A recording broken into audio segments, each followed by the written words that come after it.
Welcome back to the 21 Convention 2020 of Orlando, Florida, being held for the first time ever at our very first and inaugural 21 Summit event.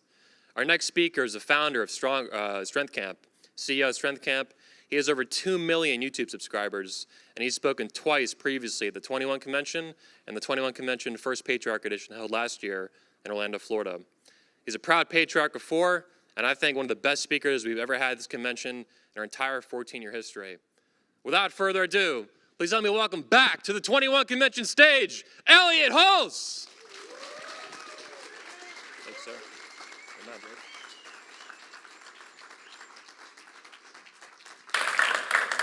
Thanks for joining us. Anthony, thank you for putting on this awesome event. Really excited to share with you guys today. This is actually the first of 3 talks I'll be giving this weekend. Each talk builds on top of the previous talk.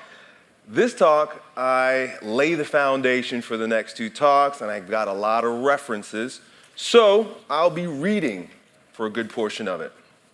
Next. Introduction. Men today are weak. The following is a transcript of supporting facts I've gleaned from a 2018 report by Tucker Carlson titled Men in America. If you are a middle-aged man, you know at least one peer who has killed themselves in recent years. If you're a parent, you may have noticed that your daughters and their friends seem a little bit more on the ball than your sons. They get better grades, they smoke much less marijuana, they spend less time playing video games, they go to more prestigious colleges. If you're an employer, you may have noticed that your female employees show up on time. The young men don't. Of course, if you live in this country, you've seen a horrifying series of mass shootings, far more than we ever have. Women didn't do that. In every case, the shooter was a man. Something ominous is happening to men in America. Anyone who pays attention knows that. But it's odd how rarely you hear it publicly acknowledged. Our leaders pledge to create more opportunities for girls and women, but men don't need help. They're the patriarchy. They're fine. More than fine. Are they fine? Here are the numbers. Let's start with the most basic, life and death. American men will die on average 5 years before average American women. One of the reasons for this is addiction. Men are more than twice as likely as women to become alcoholics. They are also twice as likely to die of a drug overdose. In New Hampshire, one of the states hardest hit by the opioid crisis, 73% of overdose deaths were men. The saddest reason for shortness of life in men is suicide. 77% of all suicides in America are committed by men, and the overall rate is increasing at a dramatic rate. Between 1997 and 2014, there was a 43% rise in suicide deaths amongst middle-aged American men. The highest rates are among American Indians and white men, who kill themselves at about 10 times the rate of Hispanic and black men. You often hear about America's incarceration crisis. That's almost exclusively a male problem too. About 98% of inmates are men. These problems are complex, but we do know that they start young. Relative to girls, boys are failing in school. More girls graduate high school and from college. In schools at every level, boys account for the overwhelming majority of discipline cases. Fully 1 in 5 high school boys have been diagnosed with some form of hyperactivity disorder. That's compared with just 1 in 11 girls. Many of them are medicated for it. The long-term health effects of these medications are not fully understood, but they do appear to include depression later in life. More women go to graduate school. They earn the majority of doctoral degrees. They are also the majority of new enrollees in both law and medical school. For men, the consequences of failing in school are long-term and profound. Between 1979 and 2010, working-age men with only a high school degree saw their real hourly wages drop about 20%. Over the same period of time, high school-educated women saw their wages rise. The decline of the industrial economy disproportionately hurt men. There are now 7 million working-age men in America who do not work. They dropped out of the labor force. Nearly half of them take pain medication on any given day. That's the highest rate in the world by far. Far fewer young men get married than just a few decades ago, and far fewer stay married. About 1 in 5 American children now live only with their mothers. That's double the rate of 1970s. Millions of boys are growing up without fathers. Young adult men are more likely to live with a parent than they are to live with a spouse or a partner. That is not the case for young women.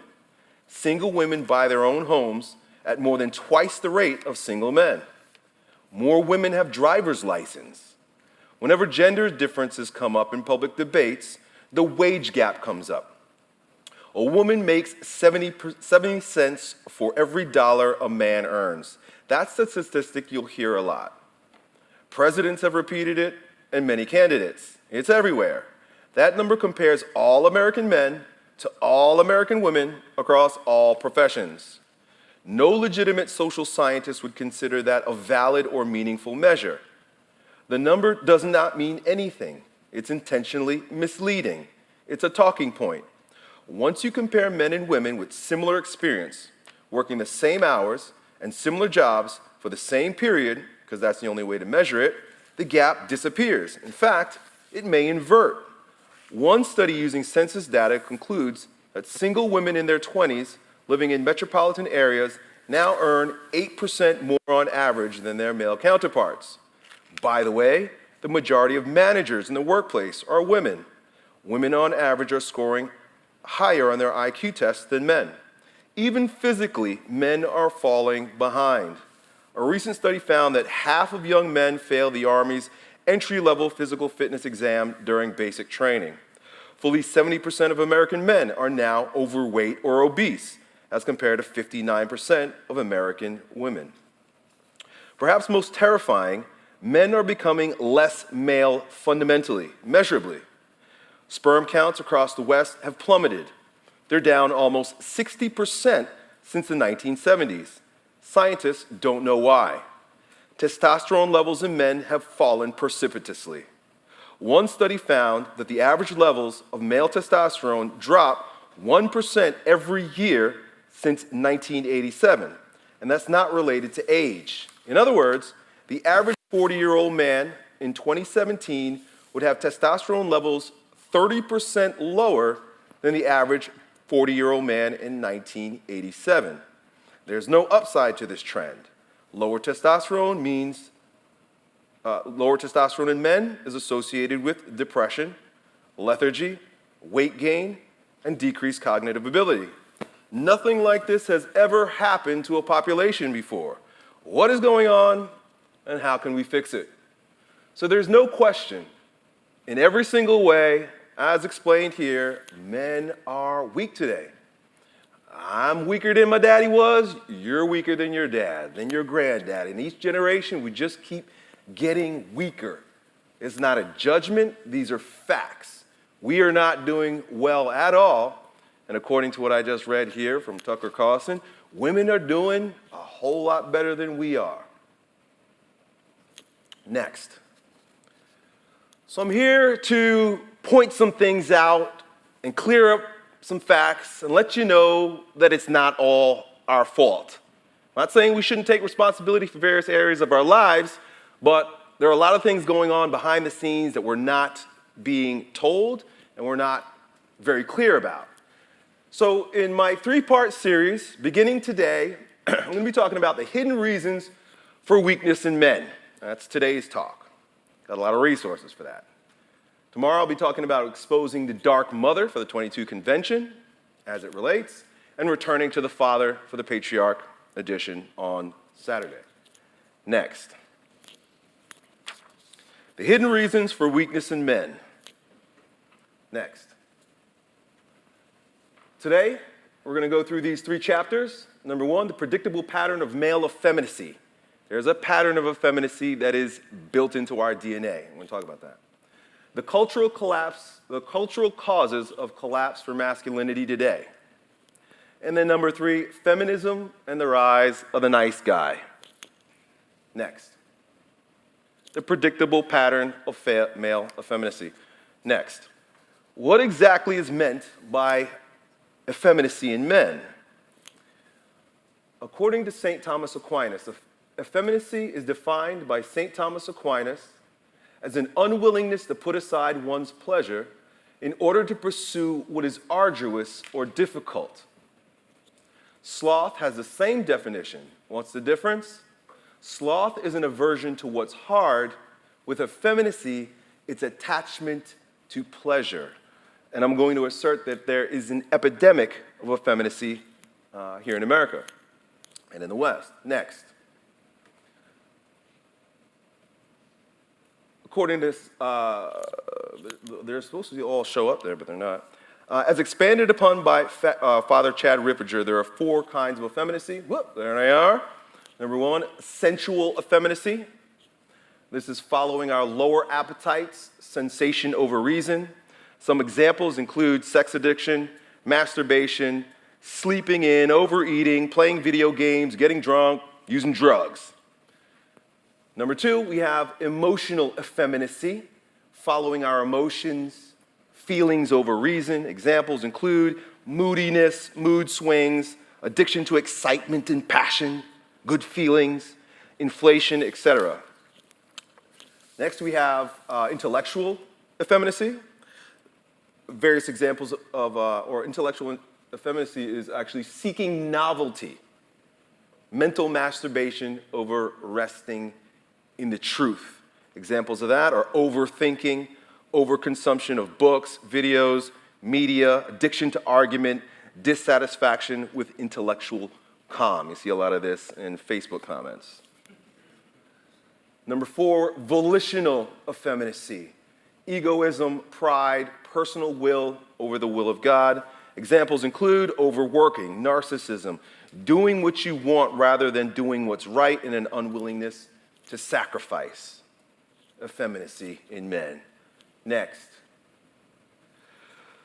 So there's a predictable pattern of male effeminacy, and I'm going to be talking a whole lot about that in the next few slides, and it can be seen here in what's referred to as the masculinity cycle. This model can be imposed upon a single man's evolution, his own life, or it could be superimposed upon the collective experience. Starting at the top, hard times create strong men. Shout out to Stephen Arnio, may he rest in peace. Strong men create good times. Good times create weak men. And then weak men create hard times. And I assert that we are sort of in the middle there between good times, creating weak men. I mean, like, we're totally there. We already asserted it. The numbers prove it. I just laid it out there for you. Men are weak. We're getting weaker. Our testosterone man juice is dropping. And in many ways, we're turning into women. I'll show you more. And so these good times are coming to an end if you're starting to pay attention. And it's not a matter of being a doomsdayer or having a negative outlook on things. This is a normal, natural, very repeatable, often happens, always happens pattern where these good times that create weak men create a situation where weak men create hard times. And we're like right at the precipice of that. And I'm going to show you a whole lot more here today to sort of hammer home that point. Next. So this idea is really depicted very well in Will Durant's famous quote, "A nation is born stoic and dies Epicurean. At its cradle, religion stands, and philosophy accompanies it to the grave. In the beginning of all cultures, a strong religious faith conceals and softens the nature of things, and gives men courage to bear pain and hardship patiently. At every step, the gods are with them and will not let them perish until they do. Even a firm faith will explain that it was the sins of the people that turned their gods to an avenging wrath. Evil does not destroy faith, but strengthens it. If victory comes, if war is forgotten in security and peace, then wealth grows. The life of the body gives way in the dominant classes to the life of the senses and the mind. Toil and suffering are replaced by pleasure and ease. Science weakens faith, even while thought and comfort weaken virility and fortitude. At last, men begin to doubt the gods. They mourn the tragedy of knowledge and seek refuge in every passing delight. Achilles at the beginning, Epicurus at the end. After David comes Job, and after Job, Ecclesiastes. Historically, we can see good times creating weak men playing out perfectly in, next, American degeneracy, next, Roman decadence, next, the Bible and Babylon. And if you take a look at the Old Testament, it is simply a story of mankind doing this, getting saved, screwing it up, destroying themselves. And just over and over and over again, the story or the image that you see there is from Revelations, which describes what it looks like when a society is about to go to shit. It's a drunk woman riding on a wild animal. And if you think about that, if you just take that imagery and superimpose it upon what's going on today, a drunk woman riding an animal, yeah, we're there. Next, and in the beginning. So what I'd like to do here is I'm going to read Genesis, the origin story, or the origin story from the Bible. And I want you to see if you recognize this pattern. So I want you to see how that we're not only dealing with this today, and it wasn't only a Roman problem. This has been a problem since day one, our ancestor, first man. Genesis chapter 1, God says, let's make mankind in our image, in our likeness, so that they may rule over the fish in the sea and the birds in the sky, over the livestock and all the wild animals, and over all the creatures that move on the ground. God blessed them and said to them, be fruitful and increase in number, fill the earth and subdue it. God saw all he had made, and it was good. Chapter 2. The Lord God took the man and put him in the Garden of Eden to work it and take care of it. And the Lord God commanded the man, you are free to eat from any tree in the garden, but you must not eat from the tree of the knowledge of good and evil. For when you eat from it, you will certainly die. The Lord God said, it is not good for man to be alone. I will make him a helper suitable for him. So the Lord God caused the man to fall asleep, and while sleeping, he took one of the man's ribs and then closed up the place with its flesh. Then the Lord God made a woman from the rib he had taken out of Adam and brought the woman to Adam. Chapter 3. Now the serpent was the most crafty than any other wild animal that the Lord God had made. He said to the woman, did God really say you must not eat from any tree in the garden? The woman said to the serpent, we may eat fruit from the trees of the garden, but God said, you must not eat fruit from the tree that is in the middle of the garden. You must not touch it, or you will die. You will not certainly die, the serpent said to the woman, for God knows that when you eat from it, your eyes will be opened, and you will be like God, knowing good and evil. When the woman saw the fruit of the tree, that it was good for food and pleasing to the eye, and was also desirable for gaining wisdom, she took some and ate it. Then also gave some to her husband, who was with her, and he ate it. Then the eyes of both of them were opened, and they realized they were naked. So they sewed fig leaves together and made coverings for themselves. Then the man and his wife heard the sound of Lord God as he was walking through the garden on a cool day, and they hid from him among the trees. But the Lord God said to the man, where are you? The man answered, I heard you in the garden. I was afraid because I was naked, so I hid. And he said, who told you you were naked? Have you eaten from the tree that I commanded you not to eat from? The man said, the woman you put here with me, she gave it to me, and I ate some of the fruit. Then the Lord God said to the woman, what is it that you've done? And the woman said, the serpent deceived me, and I ate. And in the final act, to the woman, he said, I will make your pains in childbearing very severe. With painful labor, you will give birth to children. Your desire will be for your husband, and he will rule over you. To Adam, he said, because you listened to your wife and ate fruit from the tree about which I commanded you not to, Cursed is the ground upon which you walk. Through painful toil, you will eat food from it all the days of your life. It will produce thorns and thistles for you, and you will eat the plants of the field. By the sweat of your brow, you will eat your food until you return to the ground, since from it you are taken, for dust you are, and dust you will return. So there you have it. Adam acting real effeminate. We see that things were okay. Things were developing. Think about the developing world. Things are getting, they're difficult, but we're figuring shit out. Things are getting a little bit better. Then we need a little entertainment. Along came the woman. Then evil sneaks in. You can have power.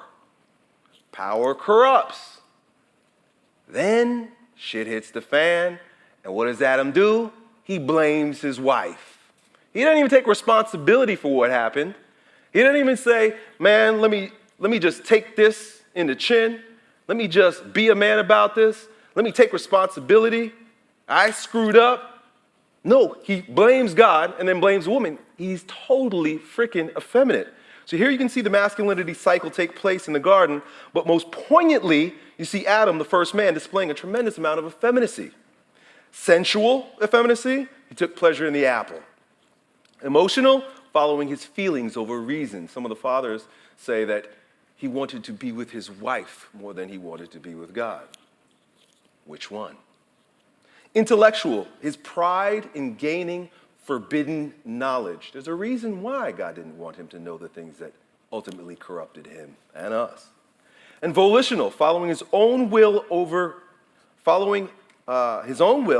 but even worse, he follows the will of his wife and then blames her and takes no responsibility. Often we want to blame Eve, but in fact, Adam was the first offender. He did not protect the garden from evil, thus his wife was seduced. So it's very evident that there's a predictable pattern of effeminacy in men. This is nothing new, which stretches all the way back to the first man, Adam. So there we have it. That's one reason why it's not your fault, right? And you can't blame these guys. It's just a part of our nature, it seems. Next. So in chapter 2, we're going to discuss the cultural causes of collapsed masculinity. Next. So ideological subversion, our great brainwashing. This is a KGB defector by the name of Yuri Bezmenov. He's one of the world's outstanding experts on the subject of Soviet propaganda and disinformation and active measures. In 1984, he gave this interview where he states, ideological subversion is the slow process which we call either ideological subversion or active measures in the language of the KGB, or psychological warfare.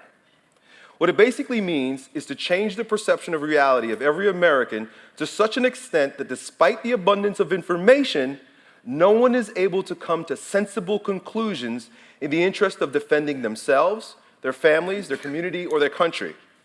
It is a great brainwashing process which goes very slow and is divided into 4 basic stages.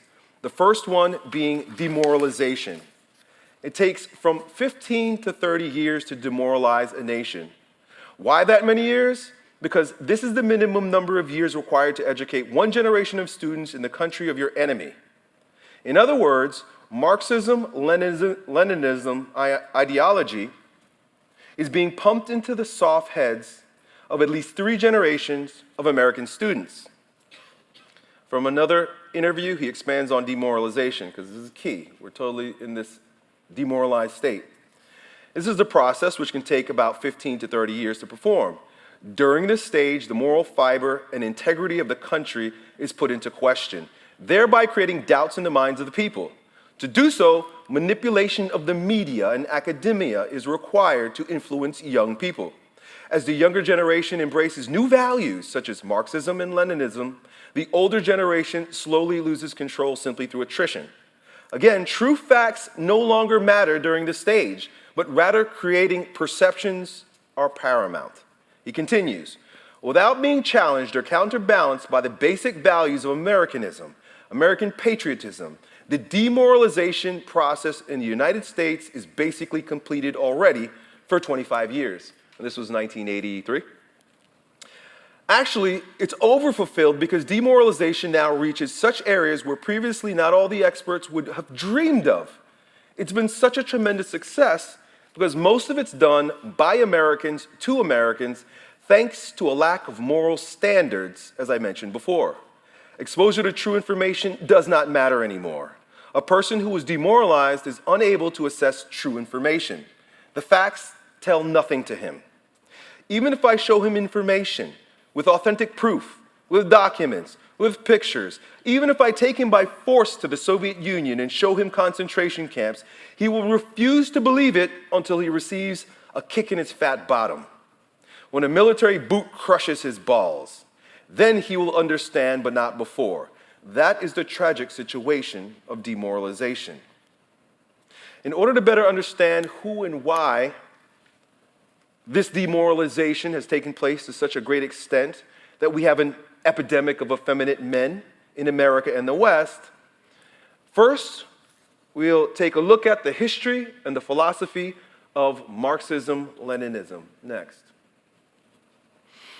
The philosophy of Marxism-Leninism originated as a proactive political praxis of the Bolshevik faction of the Russian Socialist Democratic Labor Party in realizing political change in Tsarist Russia.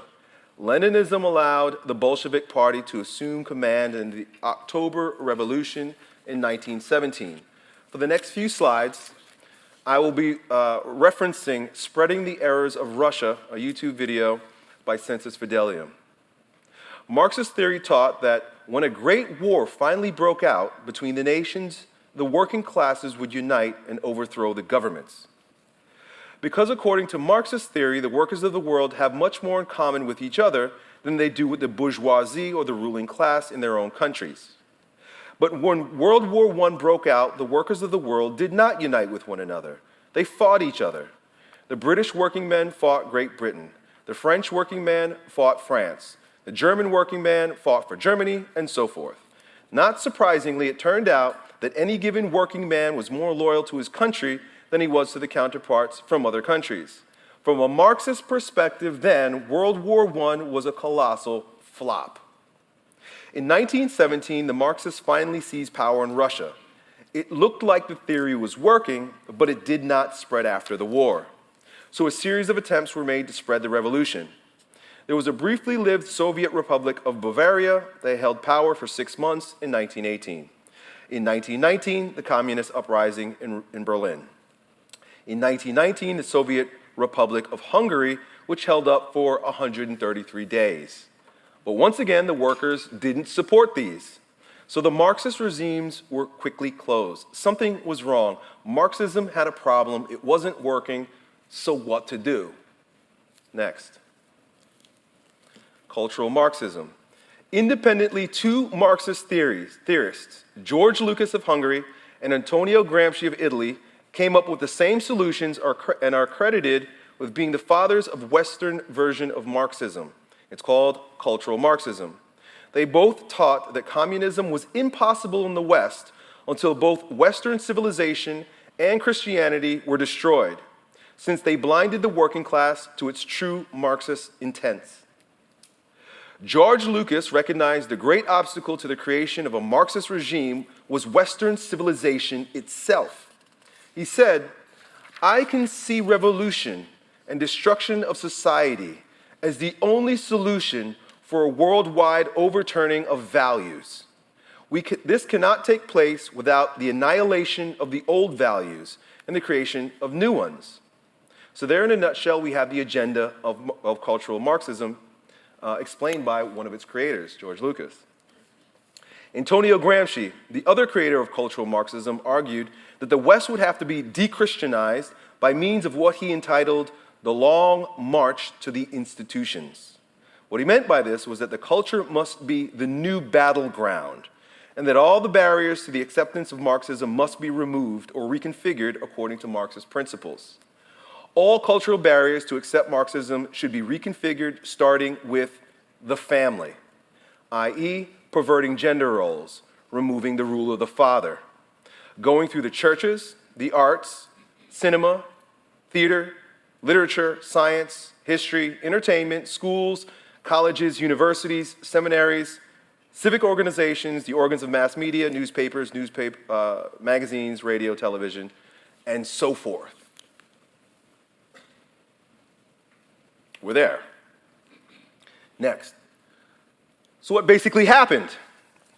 How did we go from a theory, a Marxist theory in Germany, in Europe, to what we've got today, which is a nation of emasculated, effeminate men? So what happened? Basically, we've forgotten or have been demoralized to such an extent that we've forgotten who we are.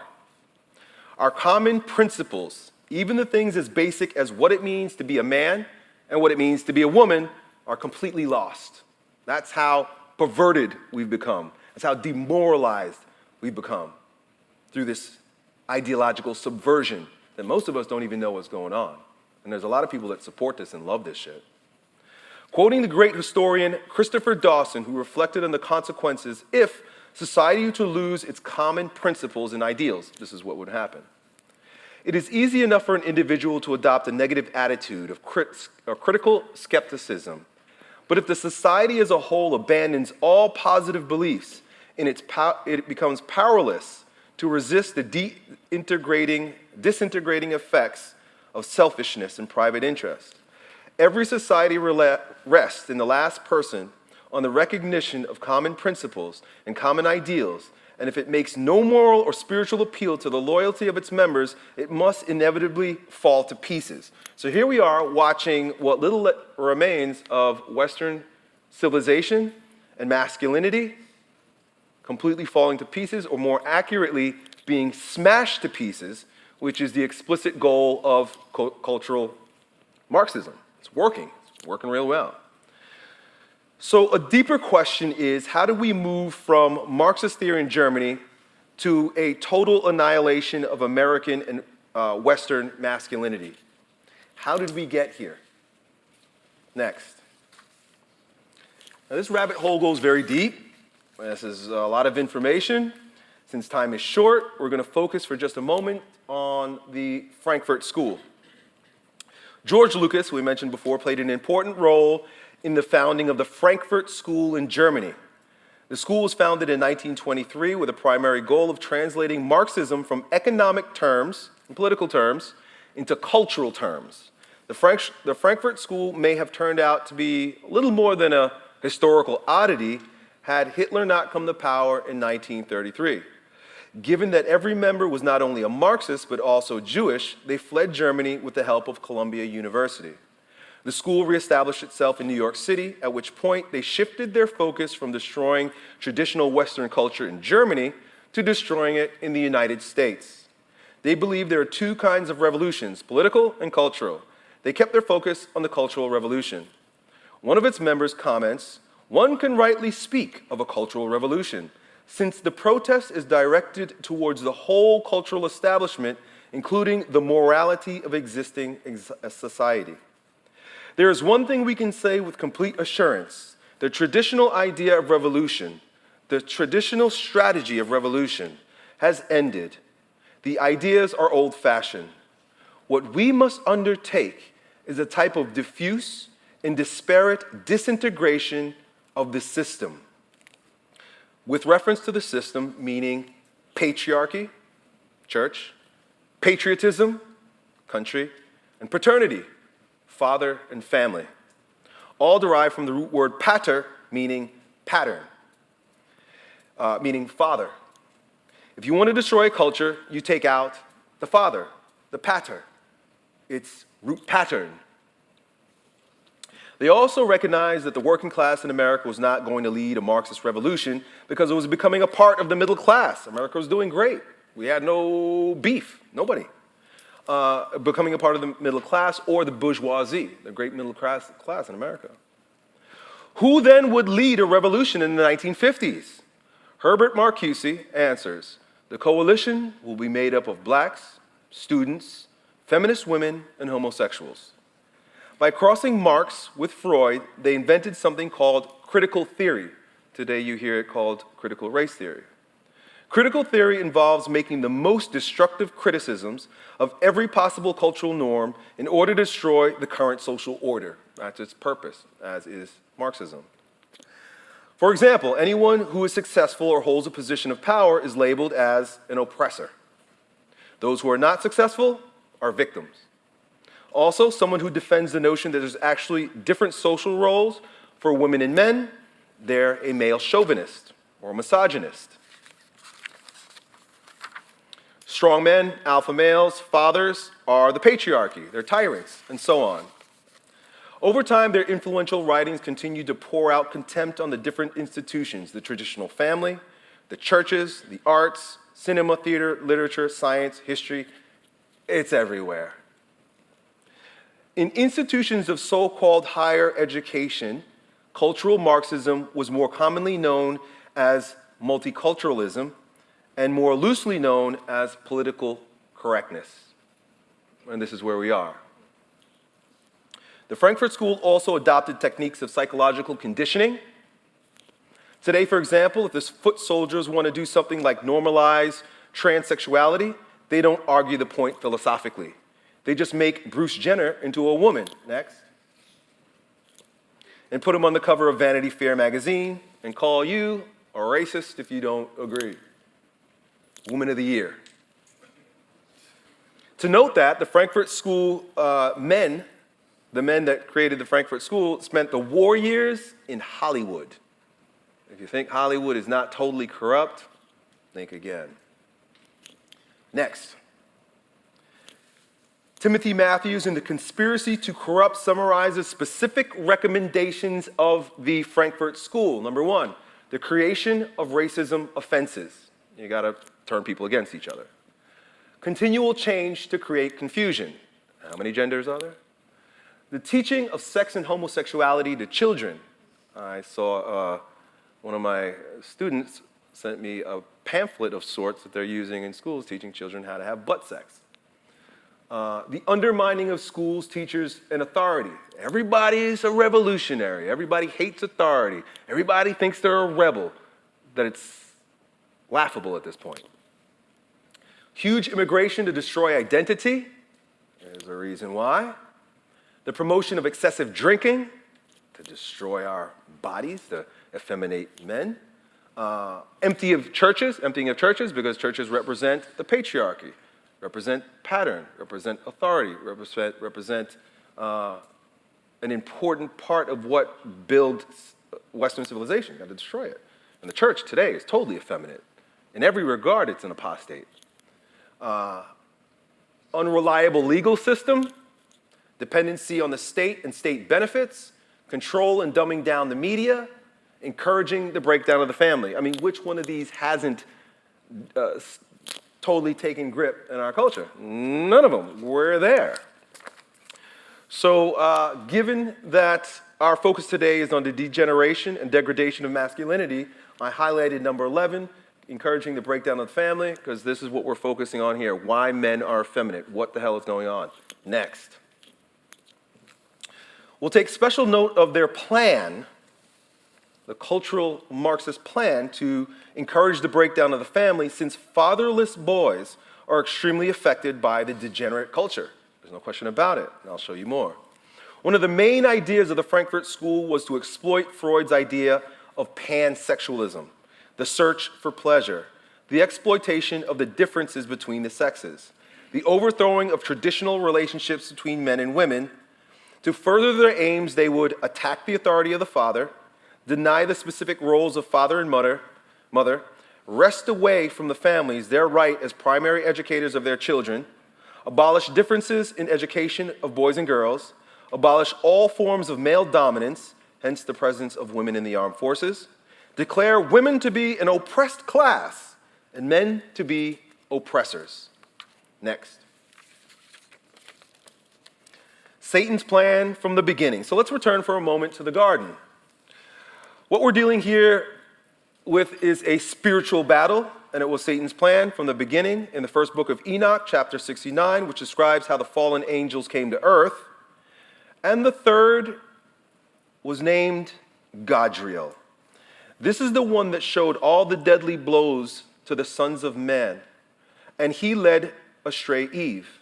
And he showed the weapons of death to the children of men, the shield and the breastplate, and the sword for slaughter, and all the weapons of death to the sons of men.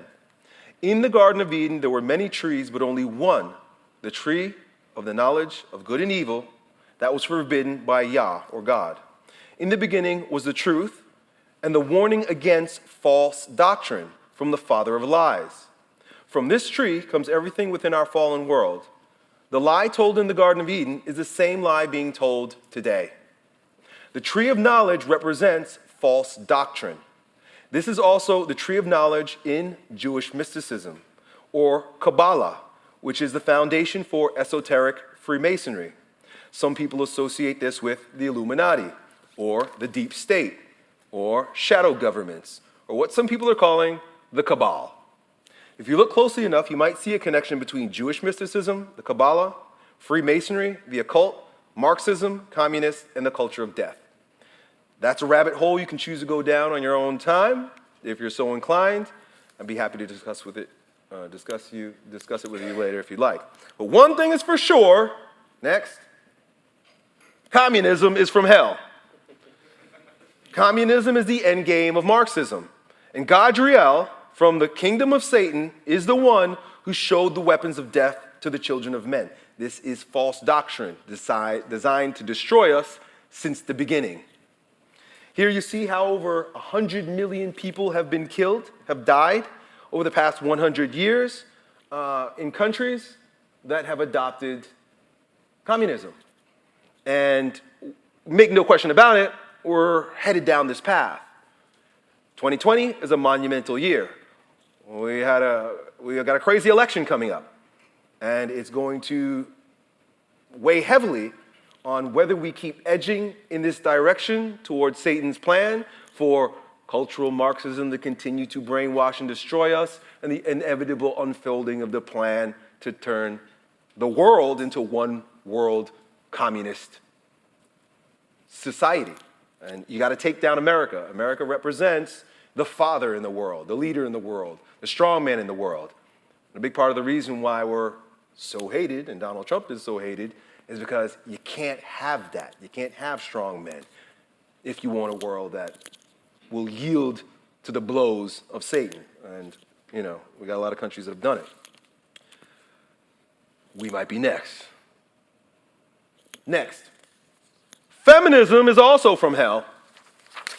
And referring to Gadriel, and he led astray Eve. By the way, Satan is a title. It is a description, not a title. So that there were many fallen angels. And he led astray Eve. This is where we are today. Because our focus in this talk is about men becoming weak, we really do need to take a look at feminism and man's reaction to it. Feminism is a child of communism, Marxism. As we alluded to earlier, the destruction of the family is paramount to destroy a culture. So what you got to do is you got to turn the family against each other, turn the woman against the man. And here we have it. So I'm going to quote here now from Bob Lewis in The Feminist Lie, where he states, at its most basic level, feminism began as a rebellion against marriage and family values. Early feminists believed that once married, a woman's identity disappeared. To gain sympathy, many early feminists reframed the institution of marriage as a form of slavery. To support their view, they pointed out that women didn't have many rights in society that were given to men. While on the surface this appears to be a complaint, upon closer inspection, it completely falls apart. Next. And if you're not sure, if there's any doubt, here are some quotes about feminism from some women, feminists. The complete destruction of the traditional marriage and the nuclear family is the revolutionary or utopian goal of feminism. Cultural Marxism. It's being fulfilled. Next. How will the family unit be destroyed? The demand alone will throw the whole ideology of the family into question, so that women can begin establishing a community of work with each other and we can fight collectively. Women will feel freer to leave their husbands, those oppressors, and become economically independent, either through a job or through welfare. The subversion is so complete. Next, the nuclear family must be destroyed. Whatever its ultimate meaning, the breakup of families is now objectively a revolutionary process. Next. Of course, our talk here and my point here is that men are weak. And the idea here is not to point out the dark side of the mother, which is my next talk. Point out the dark side of women.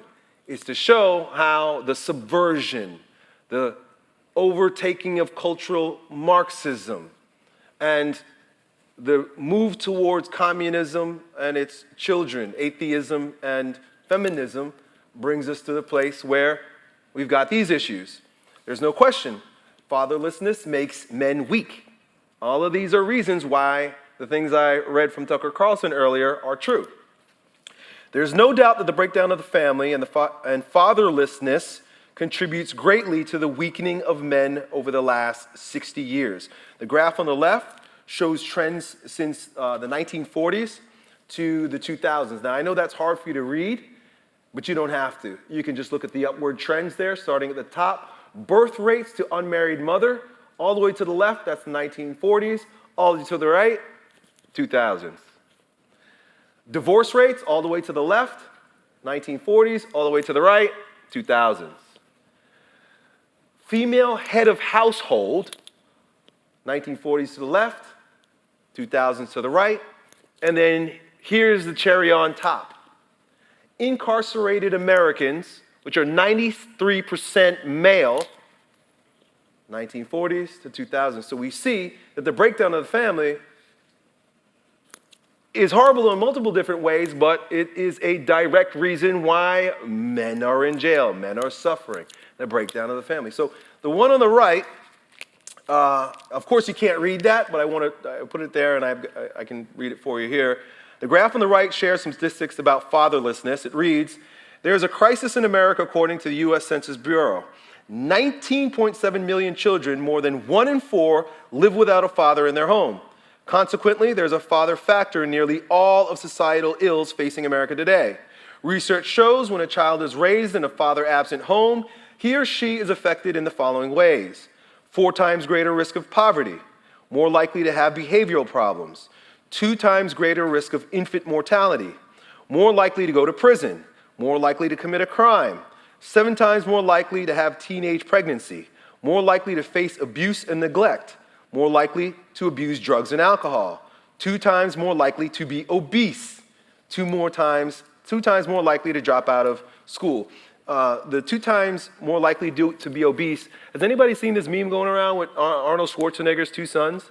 Yes. Isn't it amazing to see that the son that was raised by Arnold is fit, and the one that was raised by his mother is fat? All right. Without the father, there's twice as likely to be obese. Next.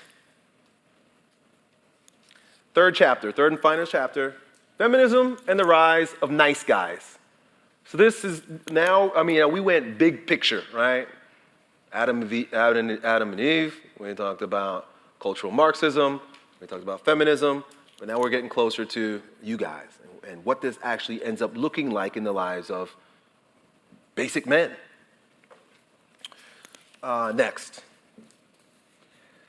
Intersectional feminism, right? So today's radical feminism has morphed into a monster called intersectional feminism. So this is radical feminism. This brand of feminism seeks to incorporate feminism into the civil rights movement by creating a type of oppression hierarchy where some feminists are more oppressed than others based on their gender, race, or ethnicity, class, and ability or disability. Thus, a black male feminist may be considered more oppressed than a rich white female feminist, especially if that black male feminist is disabled. Next. Black Lives Matter organization. Now, black lives do matter, of course. I'm half black, so at least half of my life matters. What we know about Black Lives Matter is that it's not about justice for black men at all. In fact, the organization is explicitly and fundamentally against black men. I mean, it's run by these feminist lesbian women. They want nothing to do with black men. I'm going to read now from their website, their About page. I copied this down about a month ago. Since then, they've changed it. Obviously, because showing your cards sometimes isn't so good, especially if you show them too quick. I couldn't believe how blatantly they were showing their cards so quickly, but I guess we're there, where they no longer have to hide. The cultural Marxism does not have to hide anymore. It's very obvious what's going on. And they're explicit about it. And here's what they say on their website. We disrupt the prescribed nuclear family structure. Right there. By supporting each other as extended families or villages that collectively care for one another, especially our children, to the degree that mothers, parents, and children are comfortable. Where are the fathers? If these women are so interested in the lives of black men, they would recognize that not having a father in the home is the main reason why there's so much chaos. There's so much death and destruction. They want nothing to do with the core issue. They want nothing to do with the solution. There's stirrs of sedition and chaos. Continue. They say we foster a queer affirming network. When we gather, we do so with the intention of freeing ourselves from the tight grip of heteronormative thinking. Chaos, disruption, destroying the culture from its most basic foundation. This is not right, but it's where we are. Next. BLM is radical feminism, and it's not hidden at all.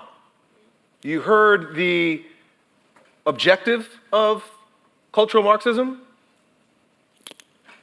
This woman, who's a co-founder, calls herself a trained Marxist. Next. BLM is from hell.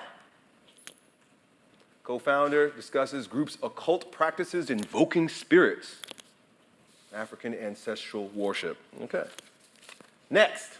So this is the result of intersectional feminism. This is how chaotic it has become. This is how backwards we have become. This is how we've ended up. This is the extreme end of Gramsci and Lucas's work in the 1930s. We're here. The result of radical feminism.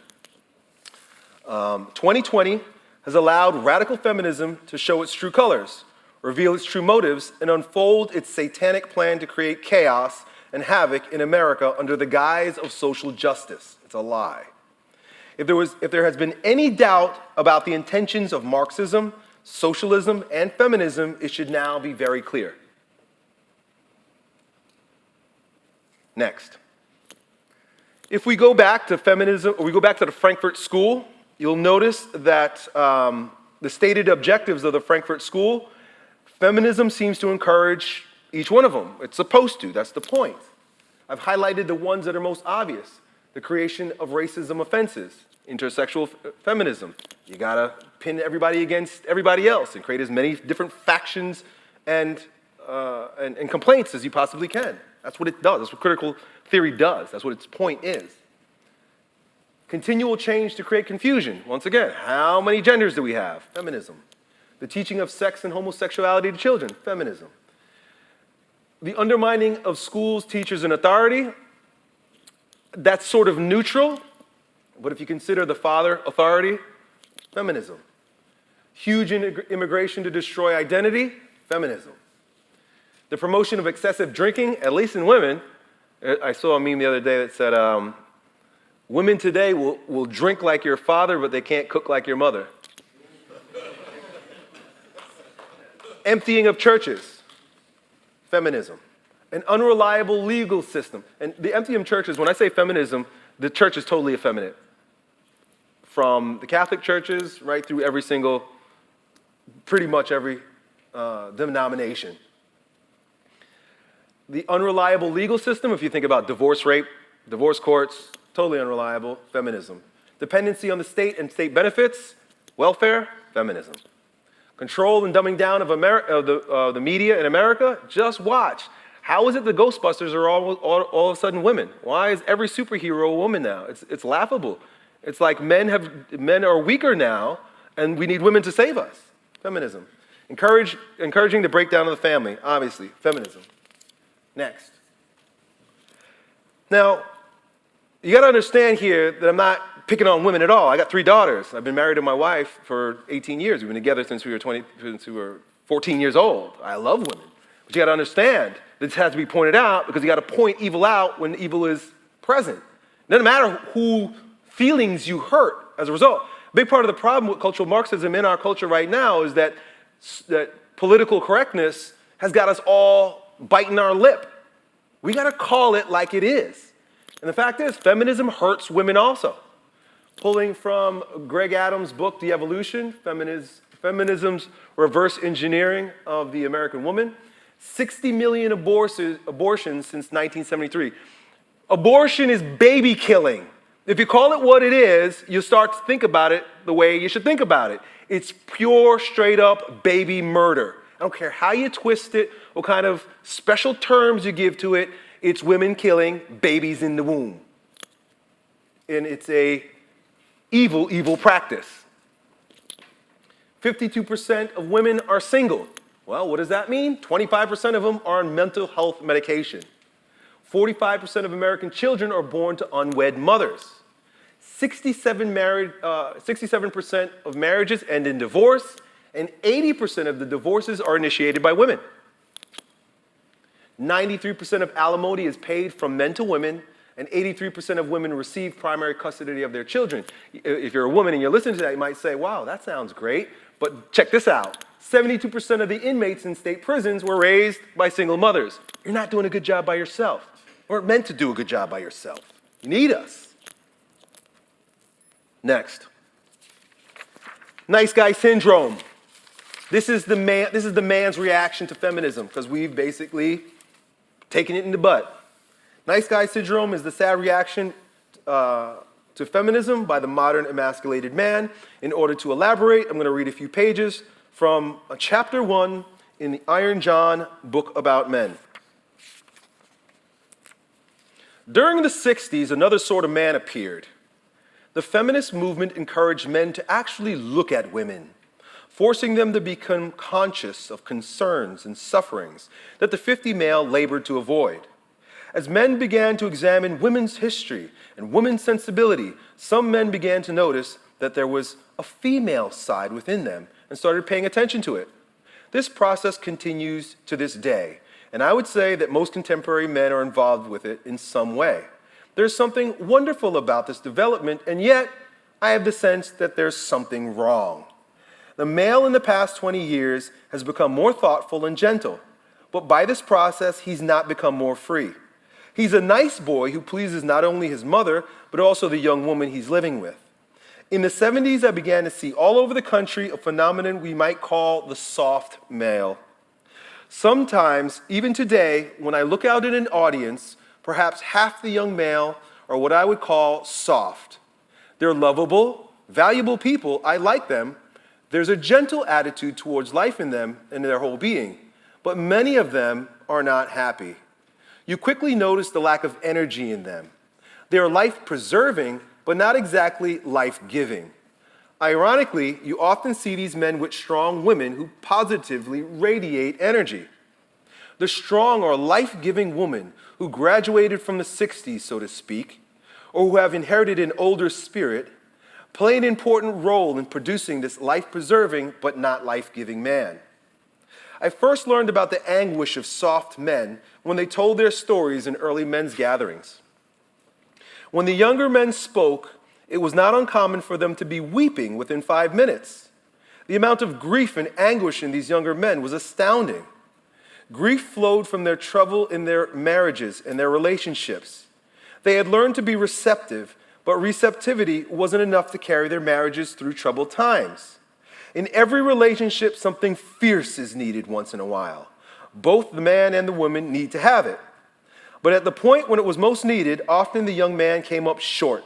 He was nurturing, but something else was required for his relationship and for his life. The soft male was able to say, "I can feel your pain, and I will take care of you and comfort you." But he was not able to say what he wanted and stick by it. Resolve of that kind was a very different matter. So as we wrap up part one of my talk here, with our focus on what has become of men in the last 60 years or so, how we've grown weak, I'm going to pull some insights from the book No More Mr. Nice Guy by Robert Glover, next. And here's a list from his book of characteristics of nice guys. Maybe you could see some part of yourself in this. Soft. Nice guys are givers. Nice guys fix and caretake. Nice guys seek approval. Nice guys avoid conflict.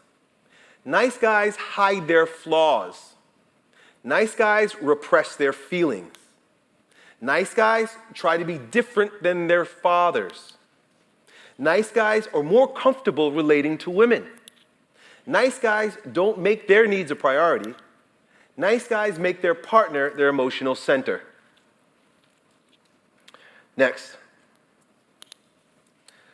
What's wrong with being a nice guy? Nice guys are dishonest. They're hiding themselves. They're not being true. They're biting their tongue. Nice guys are secretive, keeping their true intentions or their true feelings to themselves. Nice guys are compartmentalized. They're fractured. Nice guys are manipulative. Nice guys are controlling, because when you can't control yourself, you got to control everyone else. Nice guys give to get, manipulation. Nice guys are passive aggressive. Nice guys are full of rage, because you could only hold it in and bottle it up for so long. Nice guys don't set boundaries. Nice guys feel isolated. Nice guys attract needy people because it makes them feel important. And when we talk about the Dark Mother in my next talk, you'll realize that that has been orchestrated, mommy boy. That has been created. Nice guys have intimacy problems. Nice guys have sexuality issues. And the final one is a quote from my father, Edmund Hulse: "Nice guys finish last." He's always telling me that. Next. Actually, let's go back, if you're willing. So, effeminacy and nice guy syndrome are a great problem today. Nice guys don't fight back. They keep their mouths shut and they allow themselves to be trampled on and seek approval over righteousness. Nice guys are the byproduct and enablers of everything evil in society today. In the next turn of the journey, nice guys will be wiped out completely. But we have to thank them, because nice guys are ushering in the hard times, which will be the catalyst for a new generation of strong men. If you are a nice guy, don't worry. There's nothing to do. You'll either be forced to change or you'll die. But if you'd like to dig deeper into your soft core and usher forth any remnant of strength lying deep within, stick around. The remainder of my talks this weekend will show you how. Next. So just to recap, we began with the predictable pattern of male effeminacy. We saw how it is ever-present, omnipotent within us, and always has and will be. Doesn't mean that we gotta slide down that road. In fact, when things start getting hard, that's when the remnant will rise. And so if you're becoming a strong man, if you are a strong man, if you want to be a strong man, we need you. We're going to desperately need you. Someone asked me during I did this presentation yesterday on one of my live calls, said, what about women who, they reject us in that way?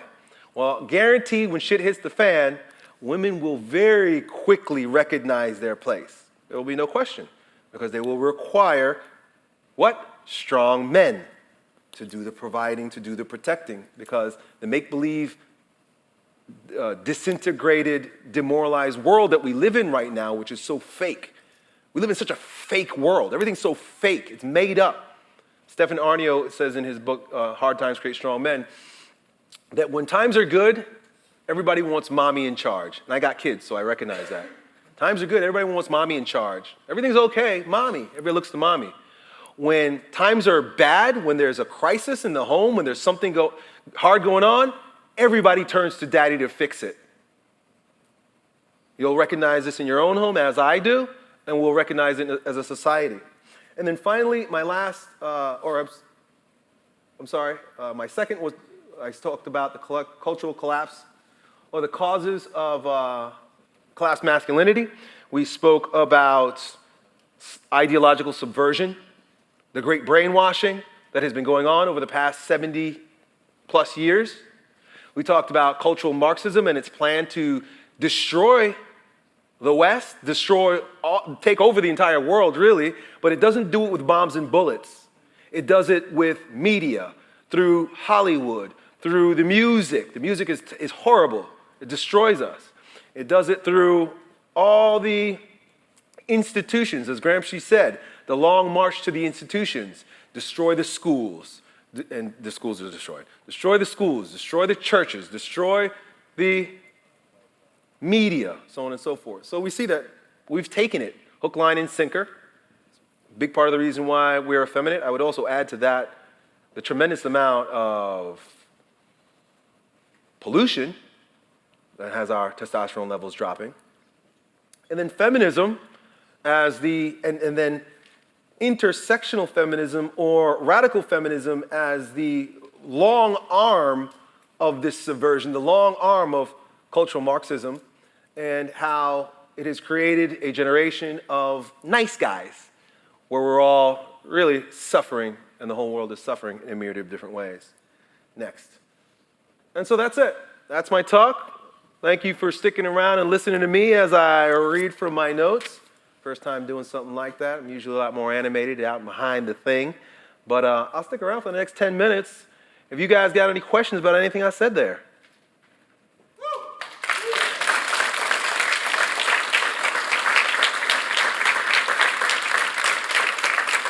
Thank you. Listen, man, we are at a crossroads. Times are getting tough because we are growing weak.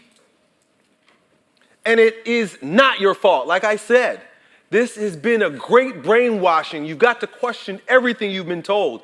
Everything that you hear in the media, Hollywood, the music, the schools, question it all. Open your mouths. Political correctness is cultural Marxism. And the point of cultural Marxism, its end game, is to disintegrate the society. It's to destroy you. When you're being politically correct, you're putting a gun to your head. Recognize that. And when I spoke about Yuri Bezmenov, he says that the great brainwashing is even better than they thought it would be because it's Americans doing it to Americans. It's us doing it to one another. Every time you shut your mouth up, every time you sit down, every time you don't stand up for the right thing, or even consider that most of the shit that we've been told is completely garbage, you're putting a gun to your own head.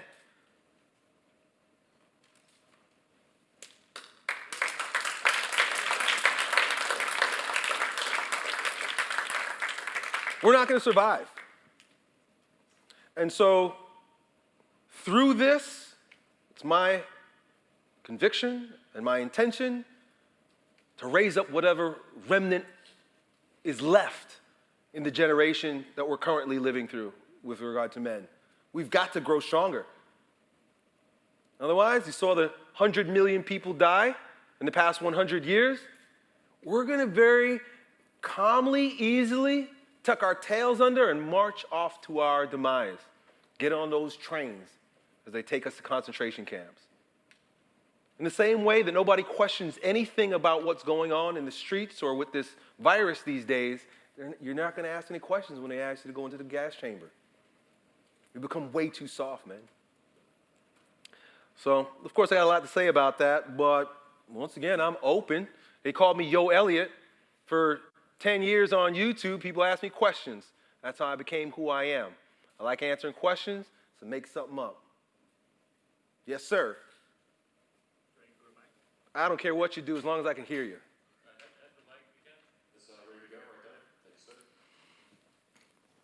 Man, standing back there and trying to read is tough. Can you hear me? I can hear you. Perfect. Before I ask a question, would it be possible to go back to that Good Times Week Man chart real quick? That chart, Yeah. well, If it's possible. If not, it's not. Okay. Because he's it's going to have to, fine. I don't have a clicker. Okay, you cool. So- Awesome. All right, well, you could slide up there. I guess he's got it. Yep. Let's slide down a little bit further.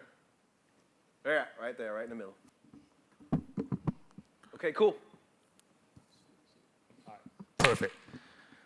The reason why I want to ask, particularly that chart, is that when I saw that, it really hit me hard because I feel I can personally relate to that. Because before I ask you a question, I kind of want to, Yeah, you to do. reflect, bro. Yeah. That's why I put it up there. Hopefully So, everything that I said here just gave you guys something to think about, man. Right.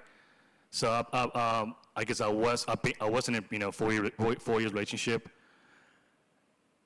I feel like it kind of opened me, when I saw that, it really opened my eyes in a way that it really did make me, it really softened me in a lot of ways, which led me to being an extra nice guy. Yeah. So I guess my question is, I feel it's facts that, hard times really does make you stronger, but I don't always want to be in the hard times either, So I guess my question is, what would you recommend, or if it's too broad, if you could just give me kind of an example. I don't recommend anything. You got to understand that this is an archetype. This is a pattern. This is built in. It's going to happen. Okay. And you're going to do this. Right. You're going to do it over and over in your life. Right. We're going to do it over and over in civilization. The key here is awareness. Okay. You got to just be able to know. Because if you don't know and things start getting hard, right? Right. Rather than recognizing, oh, this is the time for me to get strong, you're going to say, oh, I'm going to crumble and die. But if you recognize the archetype, you recognize the pattern, you can say, oh, I see what's coming. It just gives you foresight. That's all. Okay. So that's my question. Like, how do you stay balanced? Or what would you recommend to stay balanced? You Just don't be stay awareness. balanced. Just be awareness. Just Okay. like riding a bike, you stay balanced Okay. by just recognizing that you're off balance.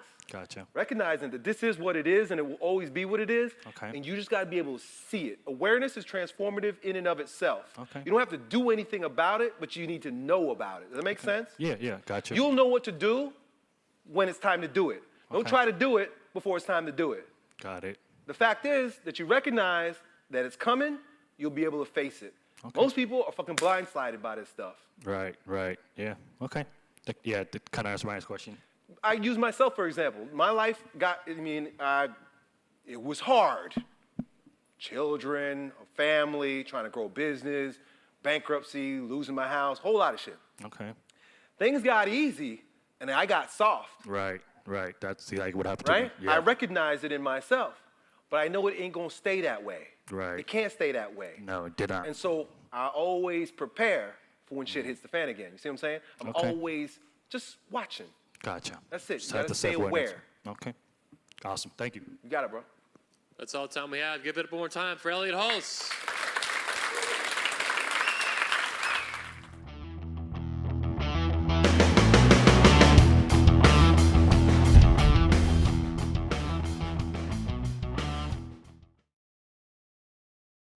And I'm talking to Mr. Elliot Hulse. Welcome to the show. Thanks for having me. Absolutely, as always. And I think one of the best speakers we've ever had at this convention in our entire 14-year history. Without further ado, please let me welcome back to the 21 convention stage, Elliot Hulse. Thanks, sir. Come on, dude. Elliot Hulse is a father, a husband, and a man.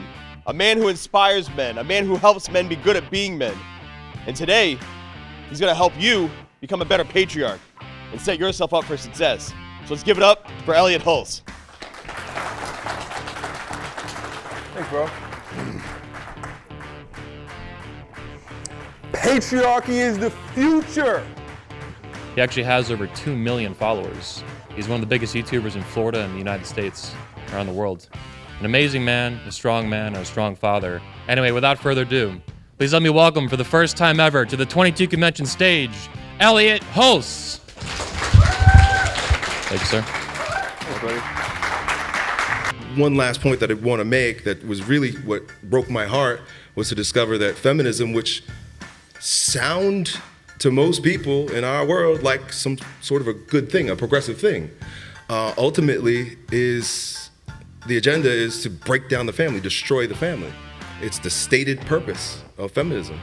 And so in a world where men are weak because there's no fathers, families are being destroyed, it really seems like feminism is the long arm of this movement to destroy our world.